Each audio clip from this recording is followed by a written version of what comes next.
Kamot ulo na naman ng binatang albularyo na si Ignacio nang ipatawag siya sa barangay ng kanilang kapitan. Ang kanyang inampon at tinuring na anak na si Joselito ay nasangkot na naman sa isang away ng mga bata. Mabuti na lang at mahaba ang pasensya ng kanilang kapitan na si Mang Ibueng. Kaya naman pinalabas din kagad sila para makapagpahinga at makapaghapunan na rin. Alas 8 na rin kasi ng gabi noong mga sandaling yun. Ulito naman, di ba sinabihan na kitang huwag kang makikipag-away sa mga kalaro mo? Tingnan mo, pinatawag na naman ako ni Kapitan. Huminto ang batang si Julito sa gitna ng daan. Napamewang pa ito na parang kung sino matanda. Tatay, sila naman ang nanguna eh. Nananahimik ako sa tabi. Bigla na lang silang lumapit at sinabihan ako ng limaw. Eh bakit ka naman nila sasabihan ng ganon? Baka naman may ginawa ka sa kanila kanina. Kaya kanila nilapitan at nagsalita ng ganon. Wala po akong sinabi sa kanila kanina. Eh kahapon, Wala rin po. nung nakaraan, Wala rin po. eh nung nakaraang buwan. Tatay, kahapon ko lang naman sila nakilala eh. Basta, wag na makikipag-away sa kanila kahit na kailan ha. Naintindihan mo ba ako? Opo, tay. Pero kapag may ginawa sila sa akin, Sasabihin mo kaagad sa akin at ako nang bahalang kumausap sa mga magulang nila. Okay? sige na nga po. Sabi nyo eh. Yan, ganyan. Huwag ka nang pasaway ha. Nagpatuloy na sa paglalakad ang mag-ama. Nadaanan nila ang bukod tanging malaking bahay sa kanilang baryo. Hindi maiwasan na mag-ama na mapatigil ulit. Tuwing mapapagawi sila roon, laging humahanga si Ignacio at Julito sa bahay na yon. Tatay, makakaroon din ba tayo ng ganyan? Gusto ko rin ng bahay na ganyang kalaki. Oo anak, magkakaganyang bahay din tayo kapag tumama ako sa loto. E paano ka tatama? Hindi ka naman tumataya. E di susubukan kong tumaya. Paano kapag hindi ka tumama? Eh di wala. Alam mo namang hindi naman kalakihan ng kita ko sa pag-aalbularyo eh. Sakto lang talaga sa atin. Yung mga ganyan kalaking bahay, kung hindi ka naman mayaman, kailangan swerte ka sa buhay. Ay nako, bakit ba ako nagpapaliwanag sa'yo hindi mo rin naman maiintindihan? Basta tay, kapag nakapagtapos ako ng pag-aaral, bibilang kita ng ganyang bahay. Maraming bahay tapos ikaw lang mag-isa dun. Ayos na sana kaso sablay yung huli mong sinabi. Tara na nga, umuwi na tayo. Nagugutom na rin ako. Hinawakan ni Ignacio ang malambot na kamay ng bata at tinahak na rin nila ang daan pauwi. Pagkarating nila sa bahay ay agad silang nagapunan. Kagaya ng dati, taob na naman ang kaldero ng kanin. Likas na matakaw kasi talaga silang kumain. Lalong-lalo na si Julito na parang walang kabusugan. Pagkatapos, nagugas na rin ng pinggan si Ignacio sa bakuran nila. Meron kasi silang dibombang tubig doon. Habang abala sa ginagawa, bigla namang dumating si Dencio, ang kaibigan ni Ignacio na mas madalas pang mangutang kaysa maligo. Hoy, kung uutang ka na naman, ngayon pa lang sasabihin ko na sa iyong wala akong pera ha. Walang ganong nagpakonsulta ngayong araw na to sa akin eh. Uy, grabe ka naman sa akin pre. Gusto ko lang naman malaman kung ayos ka lang eh. Hoy Dencio, alam ko na yung ganyang style mo. Kaya tigilan mo ako ha. Wag ako, iba na lang. Oo na, mangungutang sana ako eh. Pero kung wala ka naman talagang pera dyan eh, ayos lang. Eh ano na naman bang gagawin mo sa pera? Bakit? Pautangin mo na ako. Hindi no, bubulong-bulong ka pa dyan para kang timang. Eh pautangin mo na kasi ako. Kailangan ko lang talaga sa trabaho. Trabaho? Ikaw, may trabaho? Wala pa. Pero kapag pinautang mo ako, baka magkaroon na. Sus, tigilan mo ako. Eh kailangan ko ng pera kasi bibili ako ng bagong damit. Haarap kasi ako bukas dun sa ina-applyan kong trabaho eh. Magiging hardinero kasi ako ron. Seryoso ba yan? Sige nga, saan? Dun sa mansyon ni Mang Suelo. Mang Suelo? Yung may-ari ng malaking mansyon dun sa Kalye 5? Tumpak! Doon ako papasok. Anggap na ako eh. Pero ang problema ko, yung maayos na kasuotan. Kasi bukas, makakausap ko mismo si Mang Suelo. Kaya kailangan presentable ako. Tiningnan muna ni Ignacio ang kaibigan mula ulo hanggang paa. Pagkatapos ay tinitigan niya yon ng seryoso. Uy, makatingin naman to. Parang isa akong kriminal na nagpapanggap na mabuting tao. Para kang sinungaling na nagkukunwaring nagsasabi ng totoo eh. Hindi naman kita pipilitin kung ayaw mo maniwala eh. Basta ako, kapag nakapasok ako ron, makakabayad na rin ako sa mga utang ko sa'yo. Pangako yan. May naitatabi pa ako ron. Yun! The best ka talaga, pre. Anong the best? Pautangin kita para makabayad ka sa akin. Magbabayad naman talaga ako eh. Natigil ang usapan nila nang biglang lumabas ang batang si Julito. Inosente itong tumingin sa kanila na parang inaalam kung anong kanilang pinag-uusapan. Oh, Julito, nandiyan ka pala. Nabalitaan ko kanina, inaway ka na naman ng mga loko-lokong bata ah. Dapat Uy, puro ka na naman kalokohan eh. Kaya siguro natututong maging barumbado yung anak ko eh. Kasi kapag wala ako rito at kayo magkasama kung ano-ano siguro sinasabi mo dyan. Tay, may alam po ba kayo tungkol sa aswang? Nagkatinginan na magkaibigang Ignacio at Dencio sa kanilang narinig. Pareho silang nagtataka kung bakit bigla-bigla na lang nagtanong ng ganon ng bata. Anak, ano naman ang pumasok sa isip at bakit ka nagtatanong ng ganyan? Pero may alam po kayo sa aswang, di po ba? Oo naman, may alam ako sa aswang, pero hindi naman ganon karami. Alam mo naman na panggagamot lang ang ginagawa ko. Kaya ayun, wala akong ganong kaalaman kung paano sila haharapin. Ganun po ba? Kasi nanaginip po ako eh. May kalaban daw po akong aswang na matanda. Alam mo, Lito, ang tawag sa ganyang panaginip ay isang senyales. Senyales po? Oo, senyales yan na magiging tagapagligtas ka. Uy, ano na naman pinagsasabi mo sa bata? Sige na anak, bumalik ka na sa loob at mahabog na rito sa labas. Tumango na lamang ang bata at pumasok na rin sa loob ng bahay. Alam na ba ni Julito na hindi mo naman siya tunay na anak? Hindi pa. Wala pa naman siya sa tamang edad para maintindihan niya yung bagay na yon. Bilib din ako sa'yo, no? Hindi ko alam kung anong lakas ng loob ang ginawa mo para kunin ang batang yan sa gubat na yun eh. Alam mo, kahit sinong tao, makakita ka ng bata sa gubat na umiiyak, maawa ka talaga. Bumuntong hininga na lamang si Ignacio.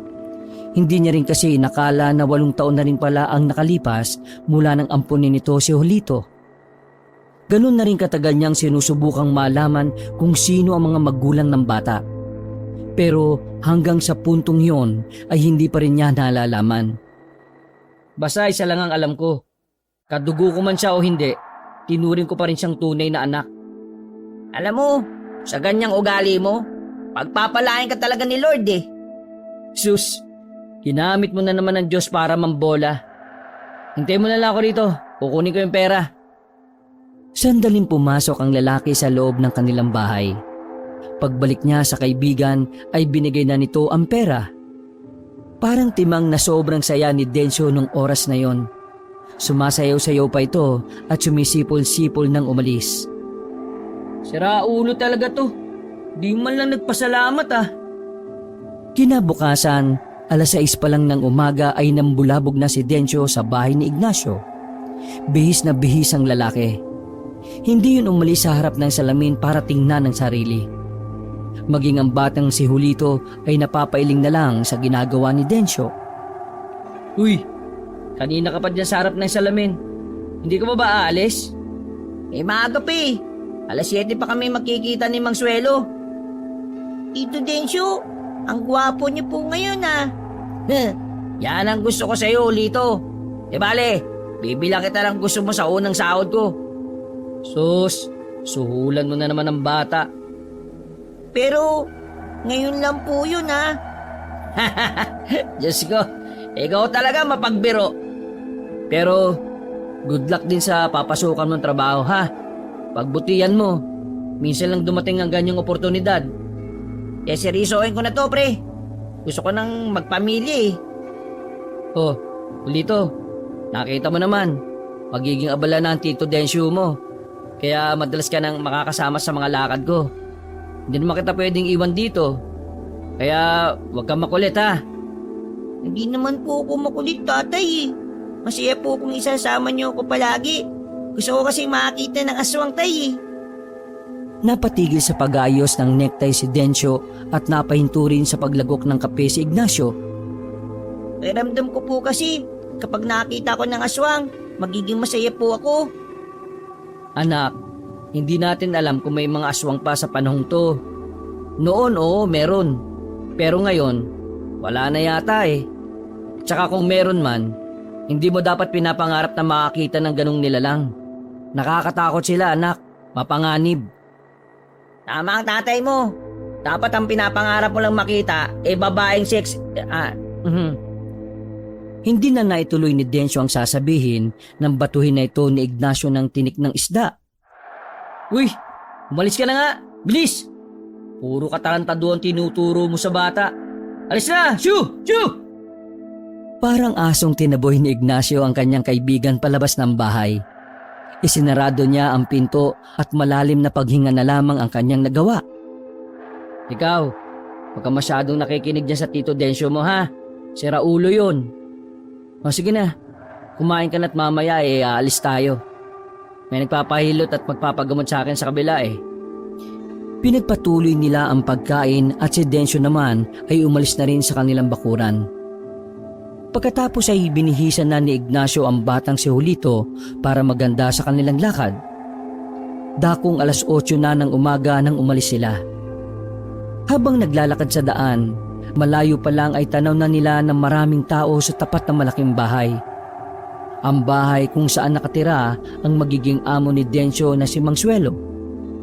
Tay, ano po kayang meron doon? Hindi ko rin alam eh. Tara, buti pa lumapit na lang tayo. Nang ilang metro na lang ang layo, nakita nilang nakabukas ang malaking gate ng mansyon. Isa si Densyo sa nakikita nilang namimigay ng kung anumang nakaplastik. Sa gilid ng gate, nabasa ni Ignacio ang nakasabit na trapal. Naroon ang mukha ni Mang Suelo na nagsasabing ito ay tatakbo sa pagkabarangay captain ng kanilang baryo. Ayos ah. 1 taon pa lang siya rito. Gusto na niyang kalabanin si Kap Edgar? Tay, di ba si Tito Densyo yun? Oo anak. Ang tawag sa ginagawa nila, pangangampanya. Ibig sabihin, namimigay sila ng mga pangangailangan ng mga tao para makuha nila ang tiwala ng mga tao na magagamit nila para manalo sa eleksyon. Tumangulang ang bata na pilit iniintindi ang sinabi ni Ignacio. Napatingin naman si Ignacio sa loob ng bakuran ng mansyon. Sa kanya na lamang napansin ang loob nito. Dahil yun naman ang unang pagkakataon na binuksan yon para sa mga tao. Habang nakatayo sa gilid, may dumating na itim na sasakyan. Nagbabaan doon ng ilang kalalakihan na nakaitim. Inilabas nila mula sa container truck ang ilang kartong-karton na mukhang mabibigat ang laman. Tay, yung mga lalaki pong yun, oh. Oh, bakit? Kilala mo sila? Hindi po, pero alam ko po na mga alimo po sila. Agad na umupo si Ignacio para pantayan ang anak. Tinakpan niya sandali ang bibig ni Julito sa pangambang baka marinig sila ng mga naroon. Anak, hindi ka dapat nagsasalita ng ganyan. Paano kung marinig ka nila? Baka pagalitan ka. Huwag malupit pa baka ireklamo ka nila. Paninirang puri yung tawag dyan anak. Kaya hindi ka dapat nagsasalita ng ganyan sa ibang tao, ha? Intindihan mo ba ako? Iyon naman po talaga nakikita ko sa kanila eh. Nagpapanggap lang po silang Ay nako. Tara na nga. Kailangan na natin pumunta sa pasyente ko. Tara. Naglakad na lamang sila paalis. Pero nakatingin pa rin ng batang si Julito sa mga kalalakihan na naghahakot ng mga kahon sa truck. Napansin naman ni Ignacio na parang hindi mapakali ang kanyang anak. Ganun pa man, hindi na lamang pinansin ni Ignacio ang bagay na yon. Iniisip na lamang ng lalaki na baka normal lang sa bata ang pagiging malikot ang isipan nito. Ilang sandali lang ay nakarating na rin sila sa unang customer. Medyo nabigla si Ignacio nang makitang naroon din ang kanilang kapitan na si Edgar. Oh, nandito ba nakatira si Kap? Nakatayo lang sila sa labas ng bakuran nang mapansin sila ng kapitan. Ngumiti sa kanila si Mang Edgar at saka lumapit din yun kagad sa kanila. Ah, mabuti naman at nakarating ka na. Nirekomenda ka sa akin ng kamag-anak ko. Ang sabi raw nila magaling ka raw manggamot. Hindi naman po masyado, Kap. Sakto lang. Napakapagkumbaba mo talagang tao, no? Ay, teka. Kasama mo pala ang anak mo. Magandang umaga po sa inyo, Kapitan. Magandang umaga rin sa iyo, Bugoy. Mabuti naman at sinamahan mo ang tatay mo. Kailangan po ni tatay ng alalay Bibo rin pala itong anak mo, no? Halina kayo. Pumasok na kayo sa loob. Pagpasok nila sa loob ng bahay, kaunting lakad lang ay nakarating na rin sila sa isang silid. Naabutan nila ang isang lalaki na nakahiga roon. Balot na balot ng kumot kahit na mainit ang panahon ng mga oras na yon. Yan si Emil. Bunsong anak ko yan. Noong nakaraan nagpaalam yan sa akin na mamumundo kasama ng mga kaibigan niya. Pagbalik niya, bigla na lang siyang nilagnat. Ang unang pumasok sa isipan ko baka naingkanto sa gubat o kung ano pa man. Kaya naman naisip ko kagad na ipatingin siya sa albularyo. Ikaw lang naman ang kilalang albularyo sa barangay natin na ito Huwag po kayong mag-alala, Kapitan. Ako na pong bahala sa kanya. Gagawin ko po yung makakaya ko para magamot siya. Nako, maraming salamat kung ganon. Sa totoo lang wala rin akong oras para asikasuhin itong anak ko Alam mo naman, malapit na ang eleksyon. Tapos sa unang pagkakataon meron na akong makakalaban. Si Mang Suelo po ba yung makakalaban nyo, Kap? Pasensya na po Interesado lang po ako sa eleksyon Ay oo, siya nga. Alam mo, nagtataka nga ako kung sino yan Ang sabi ng mga source ko, dating taga rito raw ang mga kamag-anakan yan. Lumalabas na apo raw yan ng dating isa sa mga mayayaman sa baryo natin. Pero hindi pa rin ako kampante sa taong yan Kaya binabantayan ko talaga yan. Mahirap na. Baka hindi natin alam. Iba palang hangarin niya sa baryong to, hindi ba? Alam mo naman, matagal na ako sa serbisyo. Pero nakita nyo naman kung gaano ko kamahal ang mga tao rito. Huwag po kayong mag-alala, Kap. Nasa inyo po ang boto ko. Kahit ngayon lang tayo nagkausap, nakilala na kita base sa sinabi ng mga tao tungkol sa iyo. Kaya alam kong hindi ka boboto ng taong hindi mo naman kilala. O siya, tama na muna ang politika. Mabuti pa suriin mo na ang anak ko. Kawawa naman O sige po, sisimulan ko na po. Bago simulan ni Ignacio ang panggagamot, nagsagawa na muna siya ng isang ritual. Habang si Kap Edgar at ang bating si Julito naman ay nanunood lang sa gilid. Maraming kandilang itim ang sinindihan ni Ignacio. Naglabas din siya ng maliit na santo na nanggaling pa sa malaking bag na dala nila. Makalipas lang ng halos 20 minutos na pagdarasal, hindi pa na ni Ignacio ang mga kandila. Ignacio, sabihin mo, anong nangyari sa anak ko? Kap, may isang nilalang na humawak o humipo sa kanya. Pero hindi ko matukoy kung anong nilalang Hindi siya engkanto. Malabong multo rin. Hindi rin naman maligno o laman lupa. Inalam ko rin kung kulam. Pero wala akong mabakas Diyos ko naman, ano kaya nangyari sa hinayupak na ito? Puro kasi gala lang ang alam Sige ho, susubukan ko pang alamin kung ano. Aswang! Napatingin silang dalawa sa batang si Julito na kalmadong nakaupo lamang sa gilid. Nagtatakang napaisip si Ignacio kung papaanong aswang ang sinabi ng kanyang anak. Maging ang kapitan din, nagtataka rin na kung bakit sa dinami-rami ng nilalang, aswang pa ang maiisip ng bata. Anak, hindi to laro ha. Seryosong problema to. Yung anak ni Kap ang nahihirapan. Kaya hindi mo dapat... Aswang po ang may gawa niya sa kanya, Kapitan. Paano mo naman nasabing aswang, iho? Tumayo ang bata at lumapit sa binatang nakahiga. Umakyat pa si Julito sa kama para tanggalin ang medyas ng lalaki. Tay, isa ito sa sinyalis na aswang ang gumawa sa kanya ng sakit. Ignacio, totoo ba sinasabi ng anak mo? Hindi ko alam kung saan niya nalaman yan pero Kap, tama po ang sinabi ni Julito. May kakayahan po kasi ang mga aswang na bigyan ng sakit ang isang tao. Mas tumatalab yun kapag ang taong biktima nila mahina talaga ang katawan. Ang pangingitim ng kuko sa paa ang isa sa mga senyales. Julito, anak, sabihin mo nga sa akin, paano mo nalaman ang mga senyales na ganyan? Bigla ko nilang pong naramdaman, Tay. Ignacio, ngayong alam na natin kung anong dumali dyan sa anak ko. Alam mo rin ba kung paano siya gagamutin? Opo, Kap. May ginamot na ako dati na kagaya ng ganitong kaso. Sige o, sisimulan ko na po. Ang kailangan ko na lang po dahon ng bayabas at dugo po ng manok. Yung sariwa po sana. Okay, sige. Ako nang bahala. Magpapautos ako. Wala silang sinayang na pagkakataon. Agad na naghanap ang mga tanod ng kasama ni Mang Edgar. Pagbalik ng mga yon ay agad na inasikaso ni Ignacio ang kanyang pasyente. Marami siyang ginawang kung ano-ano na hindi rin naman maintindihan ng kapitan. Pero makalipas lang ng halos 1 oras, unti-unti na ring napapababa ni Ignacio ang init ng katawan ng lalaki. Namangha ang kapitan, pero isang babala ang sinabi rito ni Ignacio.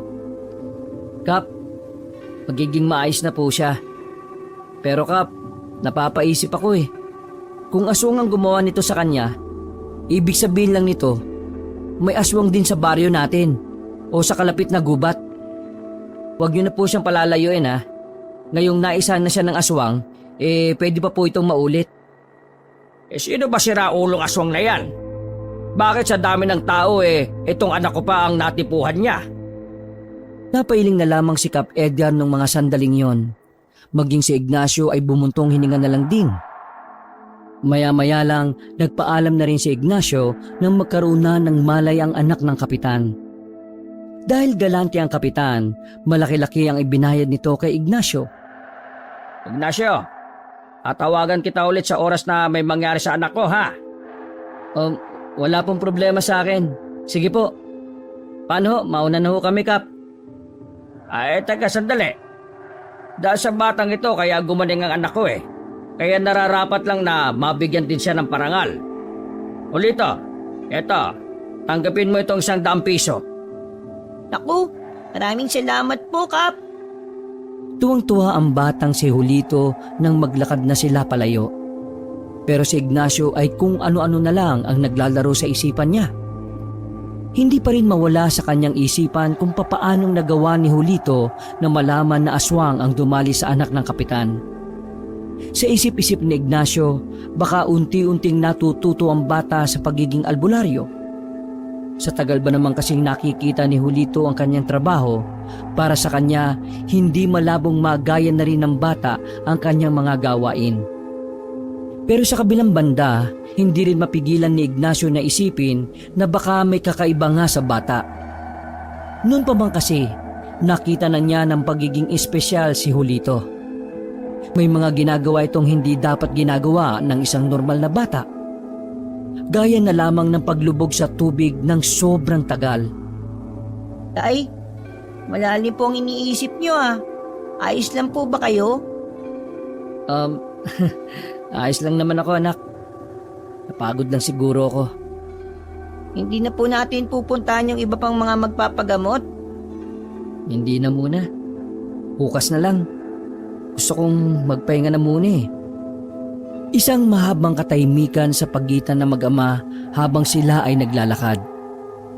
Nang marating na nila ang malaking bahay ng matandang si Suelo, nakita nilang nakabukas pa rin ang malaking gate doon. Mula roon, lumabas ang lalaking si Dencio. Tuwang-tuwa at nagtatatalon pa nang makalapit sa kanila. Uy, para kang timang. Bakit? Ano bang meron? Nakuha ko na yung unang sahod ko. Ha? Sahod agad? Arawan ba kayo? Pre, eto bayad ko sa pinahiram mong pera para sa damit Yung iba kong utang sa'yo, sa susunod na araw na muna Aba, ayos ah. Sana hindi ka matanggal dyan para mabayaran mo na lahat ng utang mo sa akin. Oo naman oh. Pero alam mo, ang weirdo lang ng mga tao sa loob eh. Nagtataka nga kami ng mga kasama ko. Kasi yung mga tauhan ni Mang Suelo, parang hindi marunong ngumiti. Laging seryoso mga loko eh. Pinagli siguro sa sama ng loob ang mga yun. Eh, bakit mo naman sila gustong umiti kung wala naman nakakatuwa sa mukha mo? O sige na, diyan ka na. Magluluto pa ako ng hapunan namin eh. Hapunan natin. Kasi ngayong gabi, ako ang sasagot ng kakainin natin. Hindi ka naman titira sa amin ano? Siyempre, Tito Densyo, nakita mo din po ba yung mga limaw? Nawala ang ngiti ni Dencio sa narinig. Sumeryoso din ang mukha ni Ignacio. Pre, weirdo na rin yata ang anak mo ah. Anong binatak niyan, katol? Uy, Lulito, di ba sinabihan na kita na wag mong sasabihin yan kapag dumaan tayo dito? Eh tay, yun talaga nakikita ko eh. Sa tingin ko po, mga alimaw sila. Mga aswang at alam mo Lito, alam kong bata ka pa pero si Mang Suelo, tatakbong kapitan. Paglaki mo, iboto mo si Mang Suelo ah. Kung lalaki ka pa. Ano, tara na pre. Itong anak mo kung ano-ano na sinasabi. Gutom na yata. Mabilis silang naglakad paalis. Bago umuwi ng bahay, dumaan muna sila sa litsunan ng manok para bumili. Sa unang pagkakataon, makakapag-ulam din sila ng ganon. Hindi naman sa hindi kaya ni Ignacio na bumili ng ganon. Sadyang hindi lang sila mahilig sa lechon. Pero dahil libre yun ni Dencio at isang beses lang yun mangyayari sa buhay nila, hindi na yun tinanggihan pa ni Ignacio. Masayang nagsalo-salo ang tatlo sa hapagkainan. Kapansin-pansin para kay Ignacio ang pagiging tahimik ng batang si Julito. Seryoso lang ang bata na kumakain. Isang malaking himala yon dahil nasanay si Ignacio na madaldal si Julito. Ay, nabusog ako ah. Pre, maraming salamat ah. Ngayon may trabaho na ako. Hindi na ako mangungutang sa'yo. O paano? Mauna na ako ah. Julito, papakabait ka ah. Sa pangalawa kong sahod, ikaw naman ang ililibre ko. Tinanguan lang ng bata si Dencio at lumabas na rin ito ng bahay ni Ignacio. Agad na tiningnan ni Ignacio ang bata. Nakipagtinginan din naman sa kanya ang anak. Julito, anak, totoo bang sinabi mong kapag tinitingnan mo yung mga tauhan ni Mang Suelo halimaw ang nakikita mo o aswang? Totoong sinabi ko kanina, tay. Hindi ko rin alam kung bakit eh. Pero palagay ko, may kakayahan po akong makakita ng tunay na anyo ng isang tao. Sandaling hindi nakapagsalita si Julito. Kilala niya naman kasi ang kanyang anak. Batid niyang hindi naman yun basta-basta gumagawa ng kwento para lang magpapansin. Kaya naman hindi maiwasan ni Ignacio na isipin na may espesyal ng biyaya ang Diyos kay Julito. Tay, magiging albularyo na rin ba ako katulad po ninyo? Anak, masyado ka pang bata para sa mga ganyang bagay. Ang mabuti pa, ang isipin mo ang paparating na pasukan. Kesa iniisip mo yung mga ganyang bagay. Mabuti pa magbasa-basa ka na lang ng libro. Mag-aral ka para kapag nagpasukan na, nakakalaman ka na sa mga magiging kaklase mo. Pakiramdam ko talaga, tay. Hindi ako pangkaraniwan eh. Paano kung isa pala akong... Julito, tama na. Ayaw ko na makakarinig ng kung ano-anong mga may kinalaman dyan ha. Naintindihan mo ba ako? Pero tay... Wala nang pero-pero. Gusto kong alisin mo sa isipan mo yung mga tumatakbo sa utak mo. Bata-bata mo pa eh. Lumipas ang ilang araw, naging abala si Ignacio sa panggagamot sa ilang kabaryo nila. Sa mga nagdaang araw, mas dumami ang mga nakakasakit sa kanilang baryo. Dumagsa ang mga pasyente sa bahay ni Ignacio. Halos hindi na nga niya maasikaso ang mga tao. Pero dahil mas nagtitiwala ang mga residente sa panggagamot ng albularyo kaysa sa ospital, iniasa nila ang lahat kay Ignacio. Ay nako, salamat naman at naubos na rin ng mga tao. Pambihira, hindi tayo nakakain ah. Ayos lang pre, kain na lang tayo mamaya. Pasensya ka na ah. Dapat nandun ka sa bahay ni Mang Suelo ngayon eh. Pero tinutulungan mo ako rito. Sus, wala yun. Isa pa, wala naman kaming gagawin ngayon sa mansyon eh. Si Mang Suelo na rin na nagsabi na magpahinga na muna kami. Biglang tumahimik si Dencio sa gilid habang nililigpit ni Ignacio ang mga ginamit niya sa maghapong panggagamot. Napansin ni Ignacio ang pagiging seryoso ng kaibigan. Kaya naman nilapitan niya yon at tinanong, "Pre, ayos ka lang?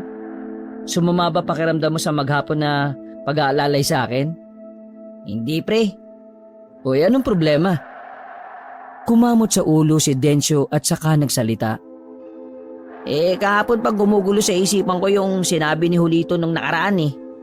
Yung tungkol sa mga tauhan ni Mang Suelo. Tila nagbago ang atmosfera ng paligid nung sabihin yun ni Dencio. Tumingin-tingin muna sa labas si Ignacio kung may nakakarinig. Batid niyang kung may makakaalam ng kakayahang yon ni Julito, magiging magulo ang buhay ng bata. Ano bang meron? Alagay ko, totoo yung sinabi ng anak mo pre. Kahapon kasi ng gabi, bago ako umalis sa mansyon, nakita ko yung isa sa tauhan ni Mang Suelo na naglalakad sa gilid ng kalsada. Paglagpas niya sa nakaparadang sasakyan, nagulat kasi ako dahil biglang naging baboy ramo. Nung una akala ko nagkakamali lang ako eh. Pero pagtingin ko sa gilid ng sasakyan, nakita ko ron yung mga naiwang damit at pantalon. Ganon na ganon yung suot na damit ng tauhan ni Mang Suelo eh. Ah? Teka, sinasabi mo ba na Papaano kung yung mga tao ni Mang Suelo aswang? sa hindi malamang dahilan ay bigla na lamang nakaramdam ng kaba si Ignacio. Naramdaman din niya ang pagtindigan ng kanyang balahibo. Aminadong lalaki na kahit na albularyo siya, nababahala siya sa panganib na dala ng mga aswang. Kung aswang ang mga tauhan niya, ibig sabihin lang nun, nasa panganib ang buhay ng amo mo. Napatayo si Dencio at hindi mapakaling nagpalakad-lakad sa tapat ng lamesa. Yun nga iniisip ko eh. Ang kaso, hindi ko naman alam kung paano ko sasabihin kay Bosuelo. Natatakot din naman ako, no? Pre, kaya mo bang labanan ng mga aswang? Labanan? Yung mga aswang? Lalabanan ko? Oo, di ba albularyo ka? At ang albularyo, sila ang pumapas lang sa mga aswang, di ba? Albularyo ko pero hindi naman ako manunugis. Ay nako, ano gagawin ko nito? Ako lang yata namumroblema eh. Mga kasama ko, walang alam-alam. Teka, bakit parang hindi ko yata nakikita si Julito? Nandyan lang yun, naglalaro. Nang tuluyan ng sumapit ang dilim, nagtungo na rin si Ignacio sa palengke para bumili ng kanilang magiging hapunan. Sinabay na rin niya ang paghahanap sa kanyang anak na si Julito. Habang naglalakad, nakarinig siya ng malalakas na sigaw. Palagay niya ay nanggaling yon sa isang kalye na kung saan ay wala nang gaanong dumadaan na tao sa ganoong oras. Pero dahil nilamon siya ng kuryosidad, nagtungo siya roon para alamin kung ano ang nangyayari. Naabutan niya ang mag-asawa na nakaupo na sa lapag. Takot na takot habang nakatingin sa dalawa pang lalaki na nakadapa. "Oh, anong nangyari sa inyo? Ayos lang ba kayo?" Napatingin si Ignacio sa tiyan ng babae. Napansin niya na buntis pala ito at parang nasa 6 na buwan na ang dinadala nito. Dalawang lalaking yan, aswang! "Ha? Aswang?" Lumapit si Ignacio. Napansin niya na umaagos na ang dugo mula sa katawan ng dalawang nakabulagta. Nang itihaya ni Ignacio ang isa, doon na niya nakumpirma na talagang hindi tao ang mga yon. Kakaiba ang itsura. Kahit sino makakakita, ang unang papasok sa isip ay aswang ang dalawa. Pero ang naglalaro sa isipan ni Ignacio sa mga pagkakataong yon ay kung papaanong tinalo na mag-asawa ang dalawang aswang. Sabihin niyo nga sa akin, kayo ba ang pumaslang sa dalawang ito? Umiling-iling ang babae habang nanginginig pa ang kamay sa sobrang takot. Kami, malabong mapas lang namin ang dalawang yan. May isang maliit na nilalang kanina na dumating eh. Itim na itim ang katawan niya. Halos kasing kulay na ng ilalim ng kaldero. Tapos, meron siyang medyo mahabang buhok na kulay puti. Ang bilis niya. Tapos, inatake niya ang dalawang yan bago pa makalapit sa amin. Pinagkakakalmot niya yung dibdib hanggang sa mamatay. Ha? Maliit na nilalang? Nung gabing yon, tuluyan nang nabuo ang interes ni Ignacio sa mga aswang. Matapos siyang maihatid sa barangay ang dalawa, agad siyang nagtungo sa kanilang bahay kahit hindi pa siya nakakabili ng iluluto. Hinanap niya agad ang librong kulay brown na binili niya pa sa kapwa albularyo sa bayan. Nakasalpak sa librong yon ang iba't ibang uri ng aswang na maaaring mamuhay hanggang sa panahon nila. Sa kakalipat ni Ignacio ng pahina, napatigil siya nang makita ang isang uri ng aswang na saktong-sakto sa paglalarawan ng babaeng buntis. Gabunan? Gabunan ang umatake sa dalawang aswang na lalaki. Pero paano? Bakit niya aatakihin ang kapwa niya aswang? Napasandal na lamang si Ignacio sa dingding. Mga ilang sandali lang, nakita na niyang dumating ang kanyak na si Julito. Napatayo siya nang makitang may dugo ang kamay nito. Maging ang bata rin ay nagulat sa kanyang reaksyon. Mabilis na ipinasok ni Ignacio si Julito sa bahay nila at isinara ang pinto.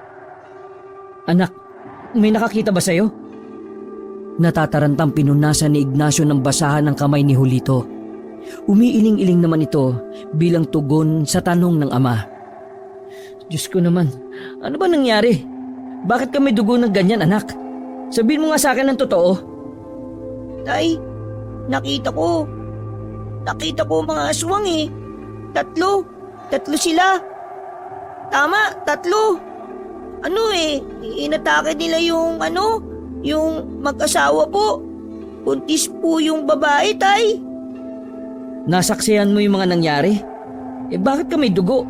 Nasugatan ka ba? Sinaktan ka ba ng mga aswang? Parang tuliro na umiiling-iling ang bata. Ay, inatake ko yung mga aswang. Naawa ko sa mag-asawa eh. Tinulungan ko sila. Ha? Ano ba pinagsasabi mo? Ano naman magagawa mo sa mga... Tay, nagbago ko ng anyo kanina nang di ko po namamalayan. Tapos, ang bilis ko po. Tinalo ko po yung dalawang aswang. Yung isa, tama, oo. Nakatakas yung isa, tay. Ulito naman, hindi kita maintindihan eh. Ano na naman bang kwento? Ha? Napatingin si Ignacio sa paanan ng batang si Julito. Nakita niya na mula tuhod ay kulay itim ang balat nito. Dahan-dahan itong nawawala at bumabalik sa normal na balat ng bata. Umupo si Ignacio at hinawakan sa magkabilang balikat ang anak. Napagtanto na niya kung ano ang tinutukoy ni Julito. Noong mga sandaling yon ay hindi makapaniwala si Ignacio. Kahit ayaw niyang maniwala, sinasampal siya ng katotohanan. Tay, anong klaseng tao po ba talaga ako? Hindi naman po ako masama, tay, di ba? Kasi niligtas ko po yung dalawang tao eh. Bigla na lamang niyakap ni Ignacio si Julito. Wala siyang pakialam kahit na nakumpirma na niyang si Julito ang batang gabunan na tumalo sa dalawang aswang. Anak, walang makakaalam kung ano ka ha. Tayong dalawa lang dapat. Naintindihan mo? Opo, tay. Julito, hindi ka masama. Kung gagamitin mo sa kabutihan ng pagiging kakaiba mo, hindi ka magiging masama. Lagi mo lang tatandaan na mabuti ka at pinalaki kitang maayos at may takot sa Diyos. Naintindihan mo ba, anak? Opo, tay. Takot at pangamba ang naramdaman ni Ignacio sa mga pagkakataong yon. Natatakot siya para sa kaligtasan ng kanyang tinuturing na anak. Kahit na alam niyang hindi naman masamang asawa si Julito, naroon pa rin ang banta ng panganib mula sa mga tao at aswang. Kapag nalaman ng taong bayan kung ano si Julito, magiging mainit ito sa mata ng lahat. Delikado na rin ang buhay ni Julito sa mga aswang sakaling may iba pang nagtatago. Tiyak na makakarating sa mga yon ang ginawang pagpaslang ni Julito sa dalawa. Mula nang malaman ni Ignacio na isang gabunan ng kanyang anak, pinag-aralan niya ang tungkol sa gabunan. Pansamantala siyang hindi na muna tumanggap ng mga magpapagamot para lang maituon ng atensyon sa inaaral. Sa loob ng 1 linggo, nalaman ni Ignacio na mga gabunan pala ay malalakas na uri ng aswang. At ayon sa mga albularyong veterano na napagtanungan niya, gabunan lang din ang makakatalo sa kapwa ganon. O kung hindi naman, kaya rin itong talunin ng hari ng mga aswang. Gabi na yon, bagsak ang balikat ni Dencio nang dumating sa bahay ni Ignacio. Malungkot ang mukha nito na parang pinagsakluban ng langit at lupa. Walang ganang umupo si Dencio sa gilid at bumuga ng hangin. Tinamaan si Julito ng mga tumalisik na laway. Oh, bakit? May problema ba? Pinalis na kami mga hardinero sa mansyon. Ewan ko ba kung anong pumasok sa kokote ni Bosuelo. Siguro, kontrolado na siya ng mga tao niya. Julito, anak, sa bakuran ka muna ha. Mag-uusap lang kami ni Tito Dencio mo. Sumunod naman agad ang bata. Nang masigurong hindi na sila maririnig ni Julito, ay saka pinatulan ni Ignacio ang sinasabi ni Dencio. Tingin mo kinokontrol ng mga aswang si Mang Suelo? Para kapag nanalo siya bilang kapitan maangkin ng mga aswang itong baryo? Yan nga din ang iniisip ko, pre. Ang kaso, wala naman akong solidong ebidensya maliban dun sa nakita kong baboy ramo. Kung pwede nga lang mag-imbestiga ako kaso, paano ko naman gagawin? Ay nako, naawa lang ako kay Bosuelo. Palagay ko talaga, wala na siya sa katinuan Bigla-bigla na lang kaming pinalis. Magsasalita pa sana si Ignacio nang biglang natatarantang pumasok si Julito. Ay, tatay! Ito, yung mga tao sa labas, nakakagulo! Mabilis na tumakbo ang dalawa papunta sa bakuran. Mula roon, nakita nila ang kalugar nila na nagtatakbuhan papunta sa iisang direksyon. Oh, anong nangyayari? Ay nako, yung mga kapartido ni Kapitan, dinali! Nagkatinginan si Ignacio at Dencio sa mga oras na yon.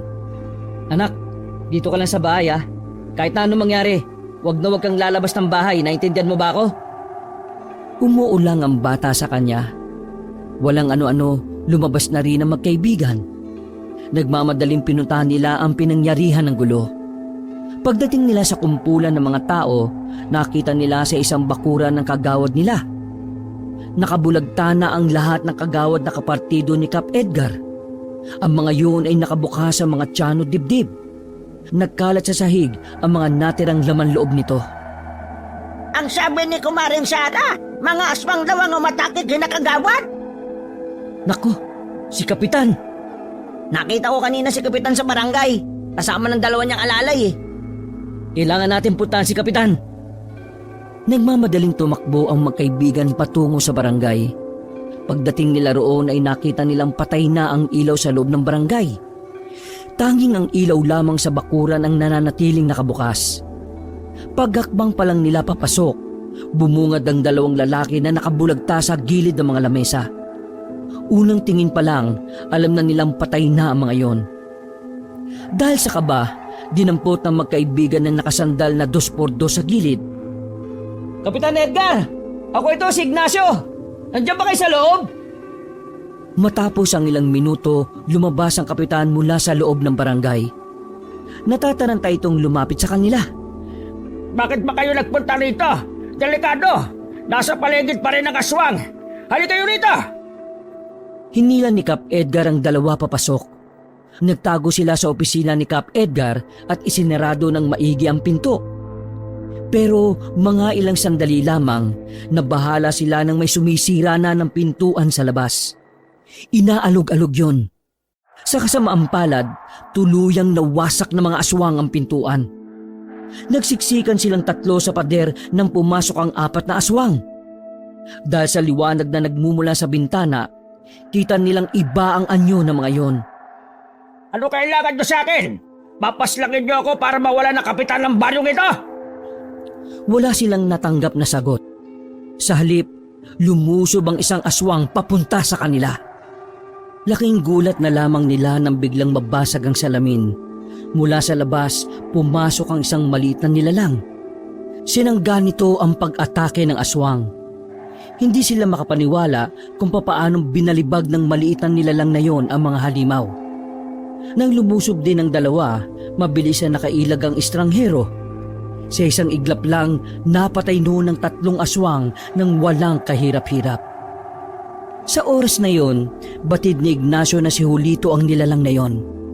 Magkahalong tuwa at kaba ang nararamdaman niya. Tuwa dahil nagagamit ng bata ang pagiging espesyal nito sa kabutihan. Kaba dahil sa murang edad, sumasagupa na ito sa mga mapanganib na aswang. Ay, ano ka ba? Sino ka? Maraming salamat sa iyo, ha? Gumapang na rin paali si Julito. Nakahinga naman ng maluwag ang 3 at sandali munang nanatili sa loob ng silid na yun. Naiintindihan ko na ang mga nangyayari. Tama. Plano ng mga aswang na yan na ang kinin ng buong baryo. Si Suelo, siya ang may pakana ng lahat ng ito. Hindi malabong siya ang pinuno ng mga aswang. Si Mang Suelo? Leader ng mga aswang? Malabo! Nagtrabaho ko sa kanya ng ilang araw eh. At sa obserbasyon ko sa kanya, hindi ko siya nakikitaan ng pagiging aswang. Pero yung mga tao niya, yun ang mga nasisiguro kong aswang talaga. Ginagamit siya ng mga aswang para mapaupo sa trono. Nagkakamali ka ng pagkakaintindi. Si Suelo ang pinuno ng mga aswang. Marami akong galamay na nag-imbestiga sa kanya. At ilan sa mga yon ang nakapagpatunay na siya nga ay hindi isang tao. Siya mismo ang nagpapagalaw sa mga aswang sa baryong ito.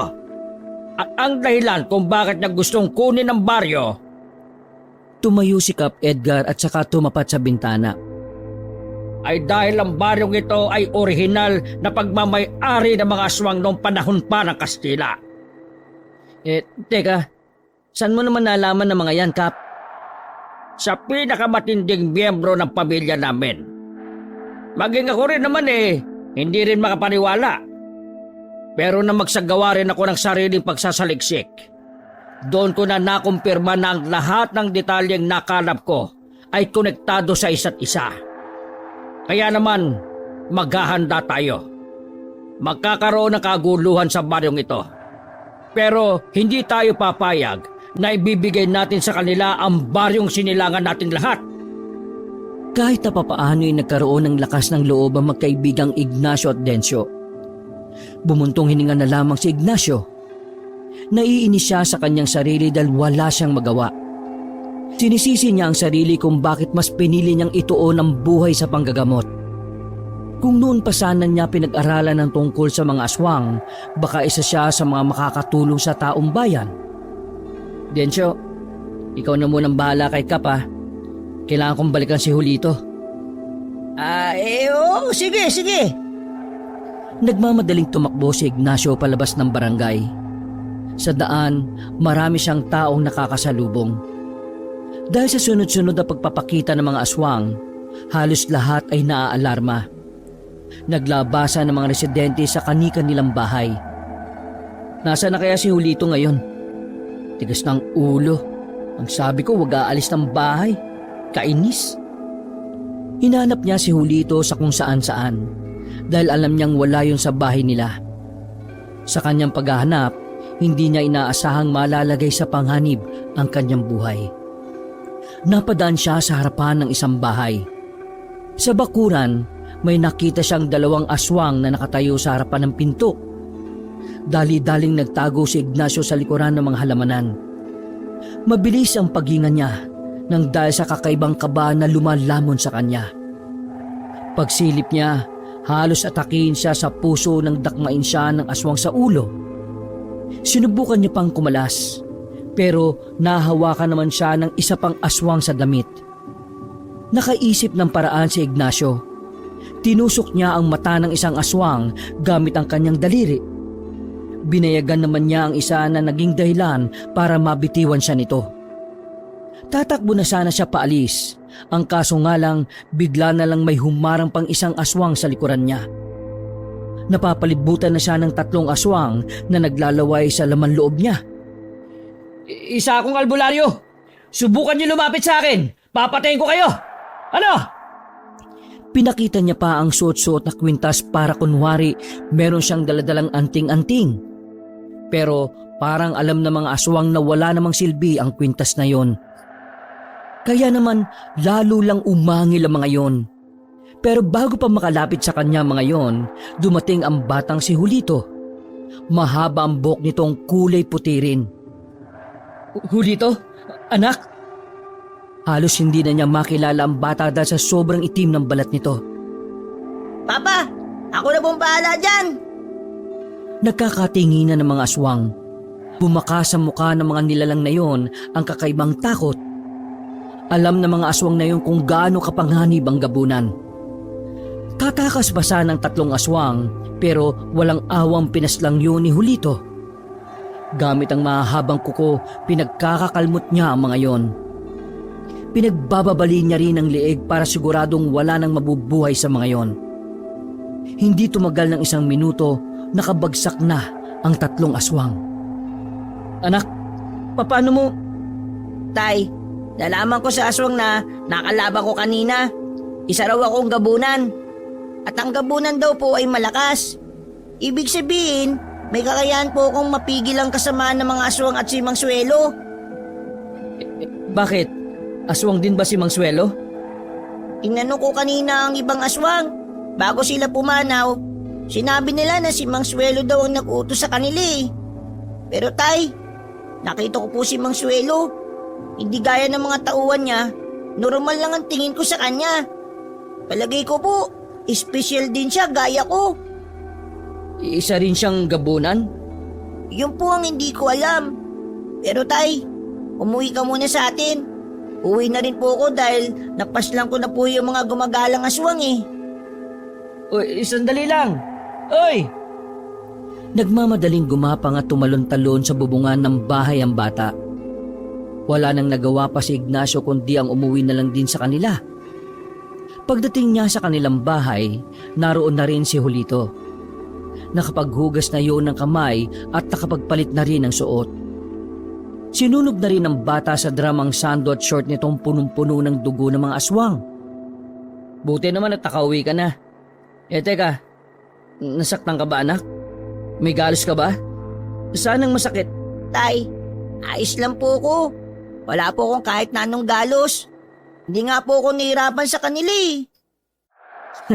Nagawa mo pa talaga magyabang ha? Kung alam mo lang kung gaano ako nag-alala sa yung bata ka. Pambira ka. Bakit ka kasi naging ganyan? Yun din po ang tanong ko sa sarili ko eh. Bakit po kaya ako naging gabunan? Naisip ko rin po na hindi po talaga tayo magkadugo. Kasi malabong aswang ka rin tay eh. Kasi albularyo ka. Tay, sino po ba talaga mga magulang ko? Napatigil si Ignacio sa tanong na yun ni Julito. Hindi pa siya handang magpaliwanag sa bata. Pero dahil nagkaroon na rin yun ng ideya, wala siyang magagawa kundi ipagtapat kay Julito ang tunay nitong pinagmulan. Makinig ka sa sasabihin ko ah. Ano man ang maririnig mo, hindi yun magiging dahilan para magbago ang pagmamahal sa iyo ni tatay. Naintindihan mo?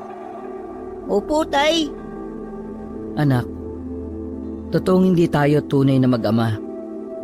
8 taon na ang nakalilipas. Nasa kagubatan ako noon para maghanap ng halamang gamot. Narinig kong may umiiyak na sanggol sa kakahuyan. Pinuntahan kita ron. Naabutan kitang nakalapag sa mga tuyong dahon habang nakabalot ka ng telang itim. Hindi ko alam kung sino ang mga magulang mo dahil wala naman ako nakitang ibang naroroon. At nung sandali ring yun, inakala ko na normal na bata ka lang din eh, gaya ng iba. Kaya hindi ako nagdalawang isip na kunin ka. Pinalaki kita na parang tunay kong anak. Ibinigay ko sa iyo ang pagmamahal ng isang ama. Kung nalaman mo pong gabunan po ako nung oras na yun, kukunin niyo pa rin ba ako? Pilit na tawa ang unang naitugon ni Ignacio. pinipigilan na lamang niyang maiyak. Oo naman, ano ka ba? Wala akong pakialam kung ano ka. Dahil ang tingin ko sa'yo, tunay kitang anak. Handa akong ilabang ka ng patayan, wag lang nilang mahawakan kahit dulo ng daliri mo. Yumakap na lamang ang batang si Julito sa kanyang ama. Maya-maya pa, dumating na rin si Dencio. Hingal na hingal itong umupo sa harapan ng lamesa. Pare, si Kapitan, re-rest back. Ha? Dumating yung mga kinontak niyang manunugis mula sa baryo ng Silangan. Lulusubin nila yung mansyon ni Bosuelo. Diyos ko, sumiklab na talaga ang kaguluhan. At nakumpirma ng lahat na nasa loob ng mansyon, puro aswang. At ngayon, balak na lang pasilingin si Bosuelo. Ang inaalala ko lang kung kakayanin ba nila yung mga aswang, pre. Alam ko kasi kung gaano karami mga nasa mansyon Tay, kailangan natin pigilan sila, Kapitan. Hindi pa natin alam kung anong klaseng aswang si Mang Suelo O sige, dito ka lang sa ba? Kailangan niyo ko, Tay. Kaya kung... Hindi pwede. Mga manunugi sa mga kasama ni Kapitan. Hindi ka nila pwedeng makita, anak. Teka, anong sinasabi mo? Huwag ka na magtanong. Sumama ka na lang, tara. Hinila na ni Ignacio ang kaibigang si Dencio. Tumakbo sila na mabilis patungo sa kinaroroonan ng mansyon ni Mang Suelo. Pagdating nila roon ay nakapasok na ang mga manunugi sa loob. Pero sa kasamaang palad, wala na silang inabutan sa loob ng mansyon. Sa pagkakarinig nila ay nakatunog na si Mang Suelo. Galit na galit si Kap Edgar. Pinagsisisipapan niya ang gate sa sobrang inis. Walang hiya yung Suelo na yan. Hindi ko siya mapapatawad sa ginawa niya sa mga kagawad ko. Magbabayad siya sa lahat ng sinaktan niya. Mga kaibigang manunugis, handa akong magbigay ng malaking halaga para lang mapatay ang lahat ng aswang sa baryong ito. Wala kayong ititira. Bata, mano, matanda. Nakaramdam ng takot si Ignacio dahil sa sinabing yun ng kapitan. Alam niya na hindi makakaligtas si Julito sa bantang yun ni Edgar. Dahil sa pangambang baka madamay si Julito na mapapaslang ng mga manunugis, agad na tumakbo pabalik ng kanilang bahay si Ignacio. Naabutan niyang nakaupo sa harapan ng pinto ang batang si Julito. Anak, kailangan mo makalayo muna sa baryo natin. Halika na! Pumasok sila sa loob at mabilis na pinaglalalagay ni Ignacio ang mga kasuotan ng bata sa malaking bag. Tay, bakit po? Ano po bang nangyayari? Madadamay ka sa mga aswang napapaslangin ng mga manunugis. Ayaw kong mangyari yon, anak. Hindi ko kakayanin kapag pati ikaw napahamak. Tay, hindi naman po ako masamang aswang Masama man o mabuti, basta aswang ka, hindi ka nila patatawarin, anak. Walang sinasanto mga manunugis. Hindi sila maniniwala na may aswang na mabuti. Teka, tama ba narinig ko? Napalingon ng mag-ama sa pintuan nang makitang nakatayo roon si Dencio. Hindi inakala ni Ignacio na sinundo siya ng kanyang kaibigan. Pare? Isinarado ni Dencio ang pintuan. Pare, aswang din si Julito? Bakas ang takot sa mukha ng bata ng mga pagkakataong yun. Napakapit na lamang ito sa hita ng ama. Pare, magpapaliwanag ako. Tama nga ang hinala ko. Si Julito yung nakita ko nung lumaban sa dalawang aswang. Hindi ako nagkamali. Pare, gabunan ng anak mo. Nakikiusap ako sa iyo, pare. Huwag mong sasabihin ang nalaman mo kay Kapitan dahil siguradong... Sinaulo ka ba? Bakit ko naman sasabihin parang ama na rin ako ng batang yan. Wala akong pakialam kung aswang si Julito. Alam ko na maayos ang pagpapalaki mo sa kanya kaya kampante akong hindi siya gaya ng ibang aswang na masama. Isa pa, marami ang niligtas ang batang yan, pare. Kaya huwag ka mag-alala, Julito. Hindi nagbago ang tingin ng Tito Dencio mo sa'yo. Talaga po? Diyos ko, kahit kailan wala kang tiwala sa akin, ano? Oo naman, mahal ka pa rin ng Tito. Salamat, pare, Akala ko ilalaglag mo kami. Aliw ka ba? Mahal ko rin si Julito, no? Kaya poprotektahan ko rin siya sa planong pagmamasaker nila Kapitan sa mga aswang. Yun nga ang problema ko, pre. hindi pwede magtagal dito si Julito. Baka hindi magtagal malaman nila ang tungkol sa kanya. Meron akong alam na lugar na pwede natin pag-iwanan kay Julito. Hindi na nagsayang ng pagkakataon ng magkaibigan. Nang makuha na nila ang mga gamit ni Julito, sa kailaliman ng gabi ay lumabas na sila ng bahay. Hindi na nila inisip ang banta ng panganib na dulot ng mga aswang.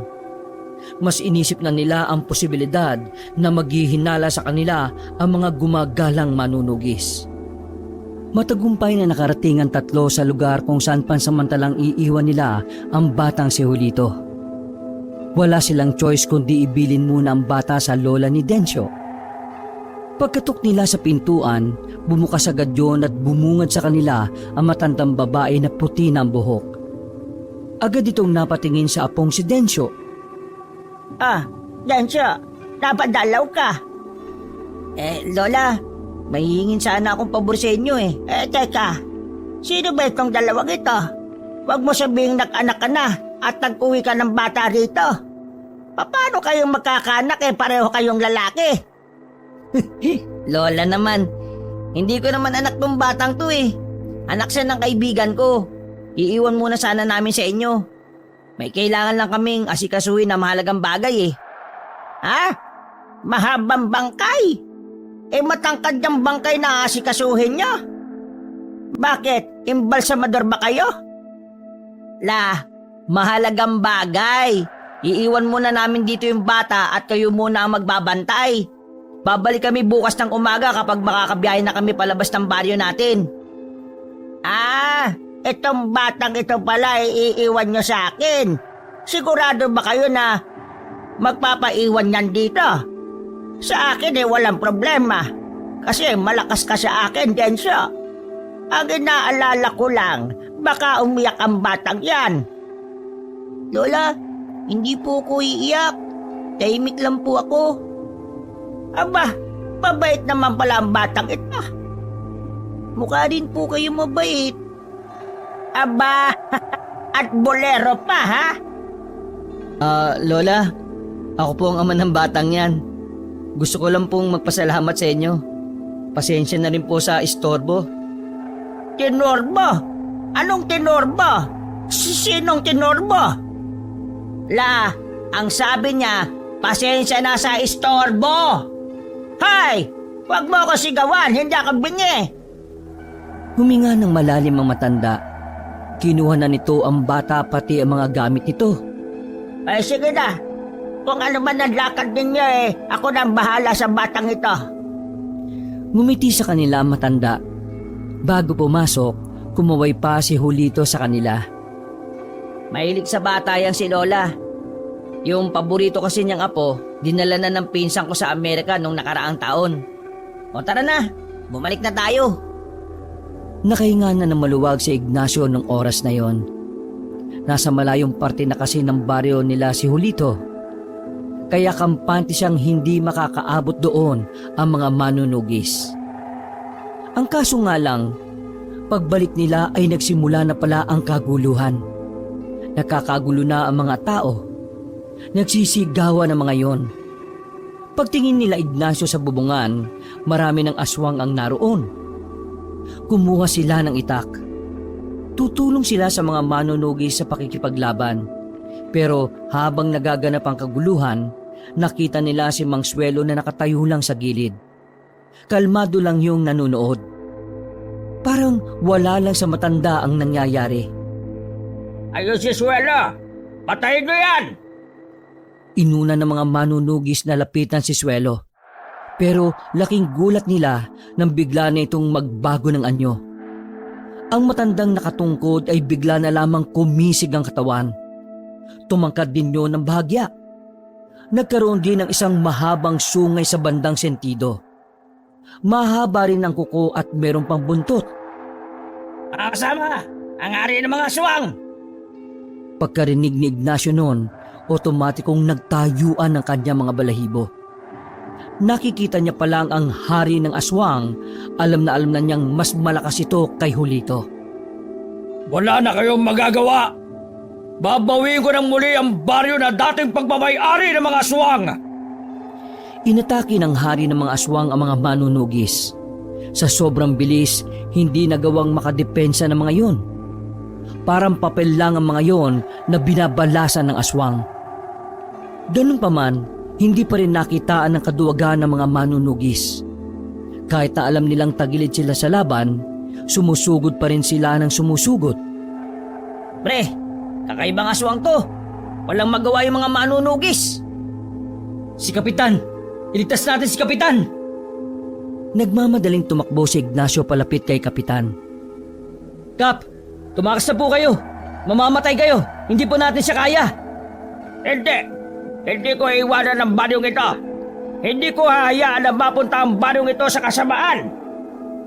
Umabante ang Kapitan habang hawak-hawak ang itak na kinakalawang na rin. Matapang nitong hinamon ng hari ng mga aswang na si Suelo. Iska! Kapitan! Mabilis na gumapang si Suelo patungo sa kinaroroonan nilang dalawa. Nasa aktong dadakmain na ng aswang si Kapitan Edgar nang itulak yun ni Ignacio. Siya ang nahawakan ni Suelo sa balikat. Sa haba ng kuko nito, bumaon yon sa balikat ni Ignacio na nagdulot ng hiwa doon. Matapang namoy nasiwas ni Ignacio ang itak. Nabitiwan siya ng aswang nang tamaan niya yon sa braso. Pero walang nangyari. Parang hindi man lang yon nasaktan. Sa halip, mas lalo lang yon nagalit. Aatake na sana siya ni Suelo pero biglang dumating ang batang si Julito. Nakaanyong gabunan na ang bata kaya madaling nalaman ng mga manunugis na gabunan nito. Nagulat na lamang sila na makitang inatake ng batang gabunan ang hari ng mga aswang. Kinalmot ni Julito si Suelo sa mukha. Sumirit ang dugo nito. Dahil sa ginawa ni Julito, napaatras si Suelo. Isang batang gabunan! Ang lakas naman ng loob mong humarap sa hari ng mga aswang! Wala akong pakialam kahit sino ka pa. Basta hindi ako papayag na saktan mo ang mga tao sa baryo na kinamulatan kong tahanan. Nagtaka si Kap Edgar noong mga oras na yon. Nakilala niya kasi ang boses ng bata. Napatingin siya kay Ignacio. Sa tingin na yon, kinumpirma ng lalaki na yun nga ay si Julito. Kung ganon, tingnan natin ang bangis ng isang batang gabunan! Sobrang kaba ang nararamdaman ni Ignacio. Gusto niyang magalit sa bata pero hindi niya magawa. Marami ang mga makakaalam kung sino ang batang gabunan na yun. Kainis! Napakasaway talaga! Sabi nang wag nang babalik eh! Pagtingin ni Ignacio, unang umatake si Julito kay Suelo. Kitang-kita nila na kahit papaano may laban ang bata sa hari ng mga aswang. Pero nababahala pa rin si Ignacio. Masyado pa kasing bata si Julito. Kung ikukumpara, mas marami ng karanasan si Suelo. Makulit ka talagang bata ka ha! Nanlaki ang mga mata ni Ignacio nang makitang nadakman ni Suelo si Julito. Hinagis nito ang batang gabunan sa puno pero buti na lang nakakapit si Julito. Humahanga si Ignacio sa pinapakita ng kanyang anak. Para bang sanay na ang bata sa pakikipaglaban. Mas matanda ka lang sa akin, pero mas malakas pa rin ang gabunan kaysa sa'yo. Tumalon si Julito sa likuran ng haring aswang. Nagawa itong sugatan ng bata na naging dahilan para mapaluhod ang isang tuhod nito. Inuubos mo talaga ang pasensya ko! Biglang nagwala ang haring aswang. Galit na galit ito. Pilit nitong inuhuli si Julito. Pero dahil sa kakaibang bilis ng bata, mas lalong nagalit si Suelo dahilan para mas lalong lumakas si Suelo.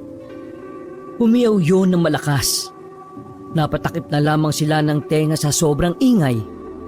Pagtingin muli ni Ignacio, nakita niyang hawak-hawak na ni Suelo ang batang si Julito. Masyado ka yatang natutuwa sa pagiging gabunan mo! Nakakalimutan mo na yata ang hari ako ng aswang! Tuldok ka lang sa paningin ko! Hinambalos ni Suelo ang batang si Julito sa puno. Sa puntong yon, hindi na napigilan ni Ignacio ang kanyang sarili. Julito! Ano tinatangat-tangat niya? Tulungan niyo ang batang gabunan! Hindi kumilos sa mga manunugis na naroon. Kahit na binubugbog na ni Suelo si Julito, tila walang balak na makialam ang mga manunugis. Magabigin ba kayo? Tulungan niyo ang batang gabunan!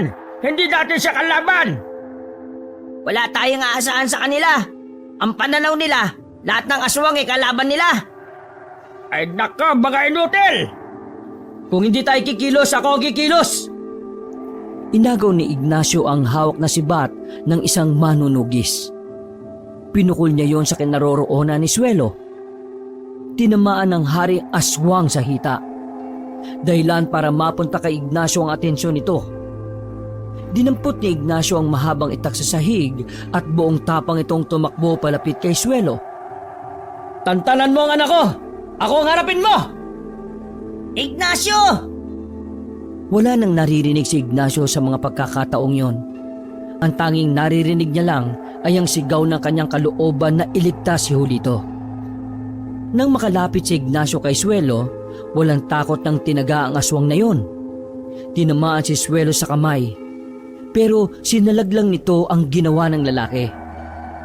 Ang kapal naman ng mukha mong idampi ang walang kwenta mong armas sa balat ko! Hinawi ng haring aswang ang hawak-hawak ni Ignacio na itak. Napatras si Ignacio habang lumalapit sa kanya yon. Pero wala siyang pakialam. Ang mahalaga sa kanya ay tinigilan nito si Julito. Yan, ganyan nga. Ako ang harapin mo. Bigla siyang sinakal ni Suelo. Iniangat siya sa ere. Malapit na siyang malagutan ng hininga nang biglang makarecover ang batang si Julito. Sumampa si Julito sa balikat ni Suelo. Buong puwersa nitong pinilupot ang maliit na braso sa liig ng haring aswang. Dahil doon, nabitiwan na nito si Ignacio. Lintik kang bata ka! Hindi kita hayaang magtagumpay! Malis ka dito! Mas lalong diniinan ni Julito ang pagkakapulupot ng braso nito sa liig ni Suelo.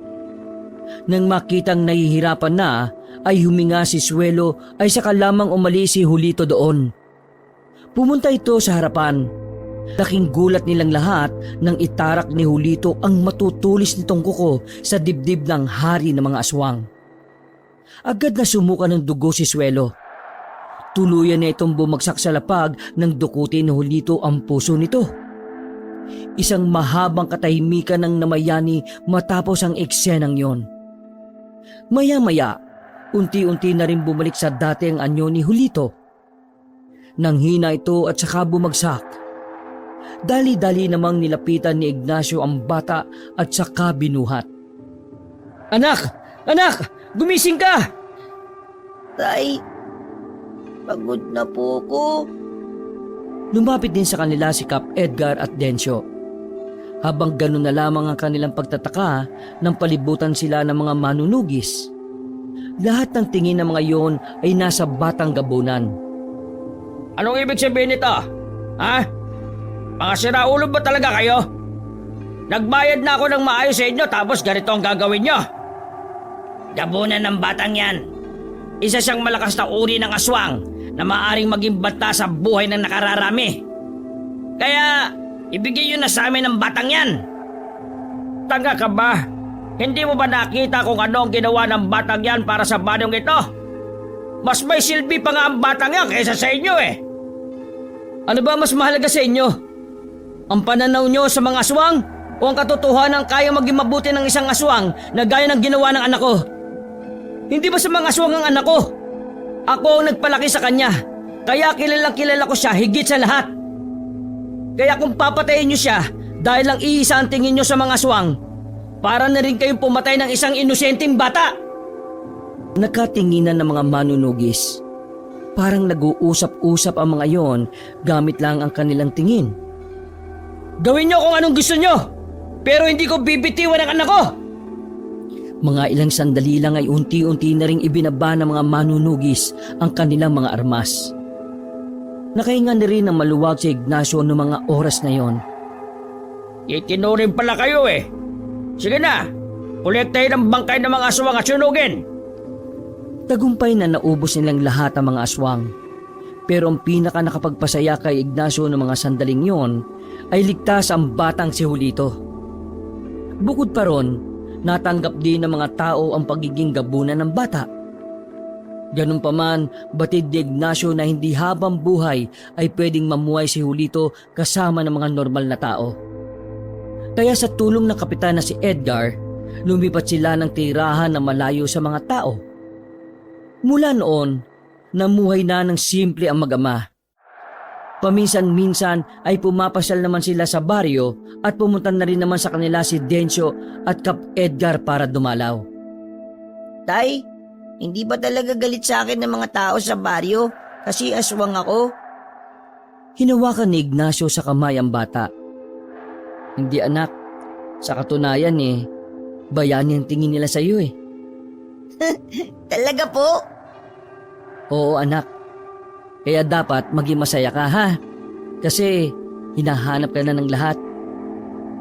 Huwag kayong mag-alala, Tay. Palagi ko pong tatandaan ang sinabi niyo sa akin. Magiging mabuti ako kahit na naiiba ako sa lahat. Niyakap na lamang ni Ignacio si Julito. Pagkatapos ay sabay na rin silang naglakad patungo sa baryo nang dalawin si Dencio. Malayo man ang kanilang pamumuhay sa mga tao, naging kontento na rin ang mag-ama para na rin sa ikatatahimik ng lahat. Ang mahalaga na lamang kay Ignacio, kasama niya ang anak sa kahit na ano pang kapalaran ang naghihintay sa kanilang dalawa. Wakas.